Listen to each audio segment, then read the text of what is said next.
Assalamualaikum warahmatullahi wabarakatuh. Yang saya hormati Bapak Bayu Aji Aritejo PhD selaku dosen pembimbing tesis saya dan juga Bapak ataupun Ibu dosen penguji yang saya hormati pula.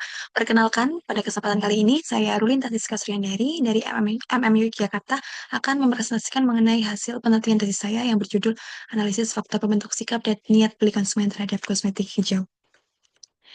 Masuk ke latar belakang, dilansir dari McKinsey 2025, industri kecantikan global sendiri mengalami pertumbuhan di mana pada tahun 2024 bernilai sekitar 441 miliar US dollar dan diproyeksikan akan tumbuh dengan tingkat rata-rata 5% per tahun hingga tahun 2030. Nah, tapi di tengah-tengah pertumbuhannya ini, industri kecantikan juga membawa dampak negatif bagi lingkungan. Seperti dilansir dari Clean Hub tahun 2025, dampak tersebut diantaranya adalah menghasilkan banyak sampah plastik, membahayakan satwa liar, berkontribusi pada deforestasi, membuang sejumlah besar air, dan juga berkontribusi pada perubahan iklim kaitannya dengan emisi karbon yang dihasilkan baik dari proses produksinya maupun distribusinya.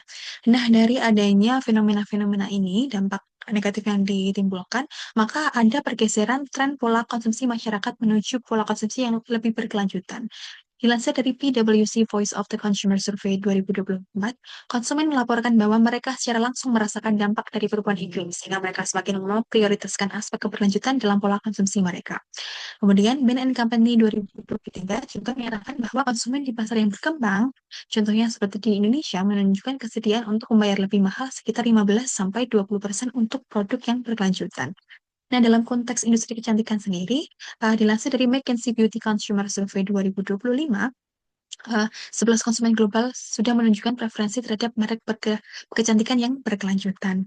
Nah, dari dampak-dampak yang disebutkan tadi, maka ada atau muncul kategori kosmetik hijau yang hadir sebagai alternatif solusi. Nah, rumusan masalahnya sendiri berpacu pada bahwa ternyata sikap positif terhadap penggunaan produk hijau atau khususnya kosmetik hijau itu belum tentu bersifat stabil. Sikap yang positif belum tentu dapat terkonversi menjadi niat beli yang konkret karena terdapat beberapa faktor-faktor penghambat yang memengaruhi pembentukan niat beli. Seperti pada survei Snapcard tahun 2024 terhadap 750 konsumen, di mana ternyata 84% konsumen Indonesia telah mencoba produk berkelanjutan. Nah, tapi masalahnya itu terletak di tingkat komitmen dan konsistensi pembelian yang masih rendah, di mana 57% mengaku akan kembali ke produk konvensional apabila menghadapi kesulitan. Kemudian 5%, hanya 5% yang akan kembali membeli produk keberlanjutan yang berkelanjutan meskipun menghadapi tantangan. Nah, faktor pendorong mereka membeli diantaranya berkaitan dengan kepedulian lingkungan, manfaat kesehatan, kualitas produk, dan juga pengaruh tren dan sosial. Sedangkan untuk faktor penghambatnya berkaitan dengan harga produk hijau yang dipersepsikan tinggi, ketersediaan terbatas, dan juga kekhawatiran terhadap kualitas. Nah, sebelumnya peneliti juga melakukan wawancara pendahuluan untuk khusus terkait dengan pola awal berkaitan dengan kosmetik hijau. Terhadap 11 partisipan wawancara yang terdiri dari mereka yang belum pernah membeli kosmetik hijau dan juga yang sudah pernah membeli kosmetik hijau. Untuk yang belum, faktor penghambatnya diantaranya berkaitan dengan harga, keraguan klaim organik, minimnya eksposur iklan dan rekomendasi orang sekitar, dan juga sudah cocok dengan produk lama. Dan faktor pendorong potensial untuk mereka melakukan pembelian produk kosmetik hijau antara lain karena rekomendasi orang terpercaya, gaya hidup yang lebih sehat dan ramah lingkungan, dan juga kualitas dan keamanan produk. Sedangkan untuk yang sudah pernah membeli kosmetik hijau, faktor pendorongnya antaranya karena kandungan alami kosmetik hijau, gaya hidup yang lebih sehat, rekomendasi influencer dan orang terpercaya, serta kampanye berkelanjutan. Sedangkan faktor penghambat pembeliannya yang bisa membuat mereka shifting ke produk yang hijau itu ada harga, efektivitas produk, dan juga kampanye keberlanjutan yang dinilai tidak meyakinkan. Untuk pertanyaan penelitian sendiri berfokus pada apakah kelima stimulus yaitu kepedulian lingkungan, kesadaran kesehatan, pengaruh sosial, persepsi kualitas, kewajaran harga ini berpengaruh positif pada sikap terhadap penggunaan kosmetik hijau. Dan apakah sikap terhadap penggunaan kosmetik hijau itu berpengaruh positif pada niat beli? Untuk tujuan penelitian juga selaras dengan pertanyaan penelitian, di mana menguji apakah kelima stimulus itu dapat berpengaruh positif pada sikap terhadap penggunaan kosmetik hijau dan apakah sikap tersebut dapat berpengaruh pada niat beli. Untuk landasan teori yang digunakan menggunakan teori stimulus organism response dari Mehrabian and Russell 1974, di mana kerangka ini menyatakan bahwa stimulus lingkungan mempengaruhi reaksi kognitif dan afektif individu yang kemudian menghasilkan perilaku respons. Stimulusnya sendiri terdiri dari kepedulian lingkungan, kesadaran kesehatan, pengaruh sosial, persepsi kualitas, dan juga kewajaran harga. Sedangkan untuk organisme direpresentasikan oleh sikap dan respons direpresentasikan oleh niat beli. Untuk masing-masing definisinya diadaptasi dari penelitian sebelumnya dari para ahli seperti ditunjukkan di layar berikut. Nah, ini untuk model final penelitiannya yang diadaptasi dari Ahmad et al. 2025, Eshad dan G 2022, serta Tiang Sombong dan Sawangproh 2024. Di mana untuk stimulus sendiri dibagi menjadi dua, ada stimulus sosial psikologis dan juga stimulus objek, di mana pembagian ini bergantung pada apakah stimulus tersebut merujuk pada karakteristik produk, maka masuk ke stimulus objek seperti persepsi kualitas dan juga kewajaran harga, atau masuk ke faktor psikologis internal individu. Nanti masuknya ke stimulus sosial psikologis seperti kepedulian lingkungan, kesadaran kesehatan, dan juga pengaruh sosial. Nah, untuk organisme sendiri direpresentasikan oleh sikap terhadap penggunaan kosmetik hijau, dan responsnya adalah pada niat beli. Nah, untuk hipotesisnya sendiri terdiri dari 6 hipotesis seperti yang dapat dilihat di layar. Untuk metode penelitiannya menggunakan kuantitatif explanatory dan juga cross-sectional, tujuannya untuk menguji pengaruh antara stimulus, organisme, dan respons pada model penelitian. Kuesioner online melalui Google Form dan juga menggunakan skala Likert 5 poin. Kemudian untuk populasinya yaitu semua konsumen produk kosmetik di Indonesia yang berpotensi untuk membeli kosmetik hijau. Sampelnya terdiri dari 276 responden dengan teknik sampling per positive sampling dengan kriteria perempuan berusia minimal 18 tahun, belum pernah membeli produk kosmetik hijau, dan juga sudah mengetahui tersedianya kosmetik hijau yang ramah lingkungan. Untuk metode analisis datanya menggunakan metode PLSM dengan software Smart PLS 4 yang terdiri dari pengujian outer model dan juga inner model. Ini untuk profil respondennya, usia didominasi dari yang berusia 18 sampai 24 tahun, pendidikan terakhirnya didominasi oleh SMA, sederajat, dan juga sarjana. Untuk kerjaan respondennya mayoritas adalah pelajar atau mahasiswa. Penghasilannya kebanyakan kurang dari 1,5 juta dan juga 1,5 sampai 3 juta. Nah, mungkin ini karena kebanyakan masih pelajar atau mahasiswa ya, jadi belum punya income yang tetap. Kemudian domisili responden didominasi dari DKI Jakarta, untuk kelas sosial responden didominasi oleh kelas sosial menengah, dan juga merek kosmetik hijau yang diketahui responden, kebanyakan mereka memilih Pure, dan juga di urutan kedua ada The Body Shop. Nah, masuk ke pengujian outer model. Sebelumnya, jadi saya peneliti harus melakukan eliminasi pada salah satu indikator yaitu KL3 karena nilai loadingnya itu rendah dan menyebabkan AV pada konstruk kepedulian lingkungan ini tidak memenuhi ambang batas. Setelah dilakukan eliminasi pada KL3, maka hasilnya seperti ditunjukkan pada layar. Di mana untuk pertama untuk uji reliabilitas itu terpenuhi karena kelompok alfa dan juga komposit reliability-nya lebih dari 0,7. Kemudian uji validitas konvergennya juga terpenuhi karena seluruh konstruk mempunyai AV yang lebih dari 0,5 dan juga mayoritas indikator memiliki outer loading lebih dari 0,7. Nah, walaupun ada beberapa indikator yang outer loading-nya itu kurang dari 0,7, tapi besarnya masih di atas 0,5 dan hal ini masih dapat diterima menurut Chin 1198 dan juga Herr et al. 2017.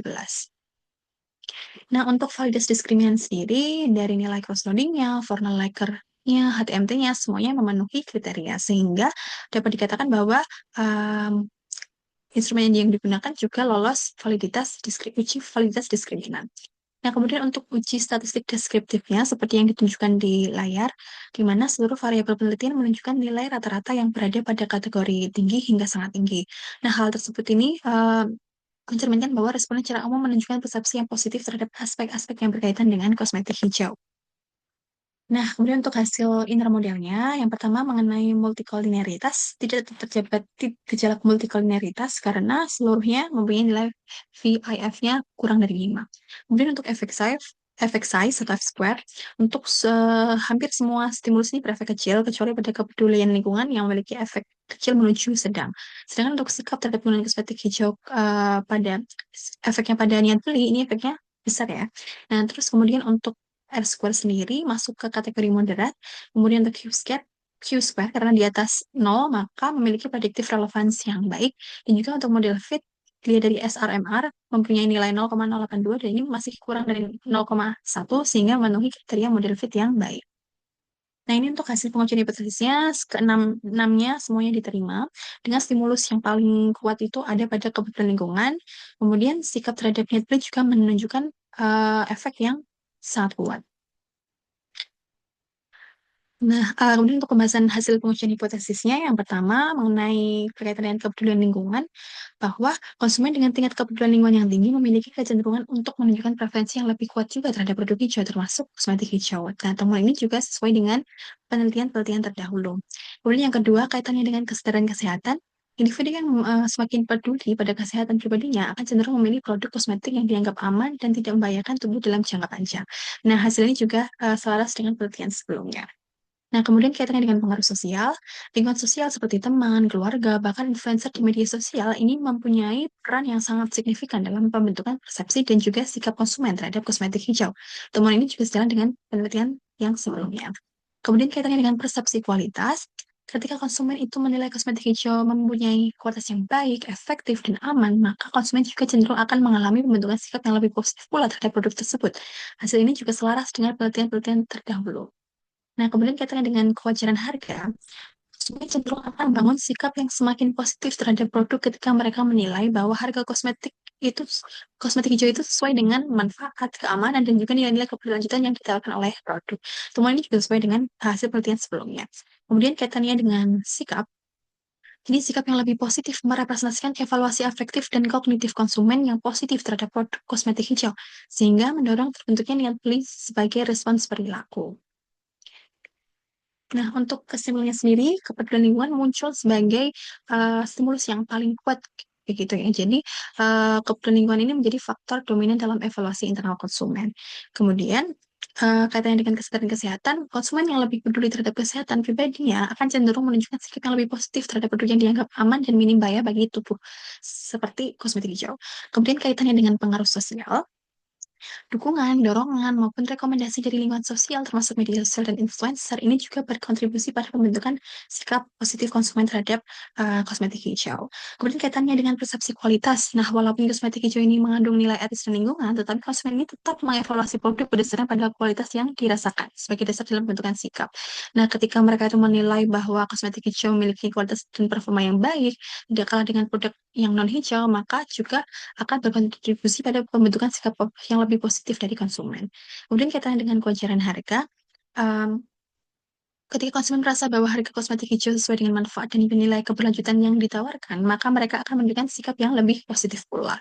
Selanjutnya, kaitannya dengan organisme, um, temuan ini menunjukkan bahwa sikap merupakan determinan utama niat beli, karena tadi efeknya yang sangat kuat ya pada niat beli, sehingga berperan penting nih dalam mendorong niat beli konsumen terhadap kosmetik hijau.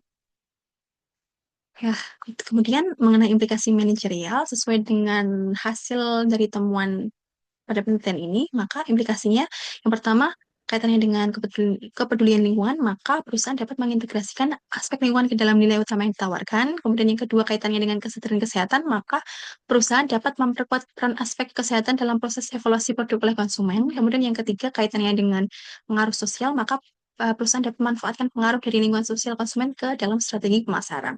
Kemudian yang keempat, perusahaan dapat memastikan bahwa kualitas produk dapat dengan mudah dikenali dan diyakini oleh konsumen. Yang, ke yang kelima, kaitannya dengan kewajaran harga, maka perusahaan harus mengelola persepsi kewajaran harga melalui pembenaran nilai yang jelas dan konsisten kepada konsumen. Kemudian yang terakhir kaitannya dengan sikap, perusahaan dapat mengarahkan strategi pemasaran untuk mempertahankan dan memperkuat sikap positif konsumen agar dapat terkonversi menjadi niat beli yang lebih konkret. Nah, selanjutnya mengenai keterbatasan penelitian. Yang pertama, penelitian ini hanya menggunakan desain cross-sectional, sehingga data hanya diperoleh dari satu waktu saja. Maka penelitian ini belum mampu menggambarkan bagaimana sikap dan niat beli terhadap kosmetik hijau itu dapat berubah seiring waktu, seperti mungkin akibat tren atau preferensi konsumen dalam konteks meningkatnya isu keberlanjutan.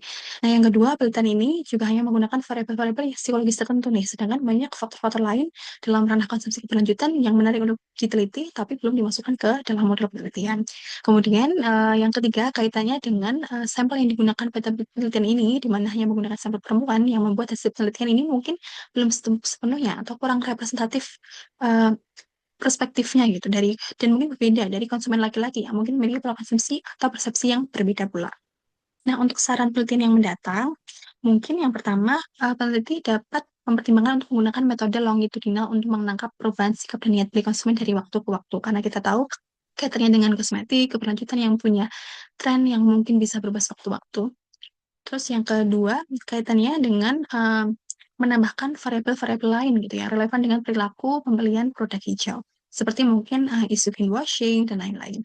Nah, kemudian saran yang terakhir adalah penelitian selanjutnya mungkin dapat menggunakan sampel dengan komposisi gender yang lebih beragam atau justru berkebalikan untuk meneliti pada sampel laki-laki saja.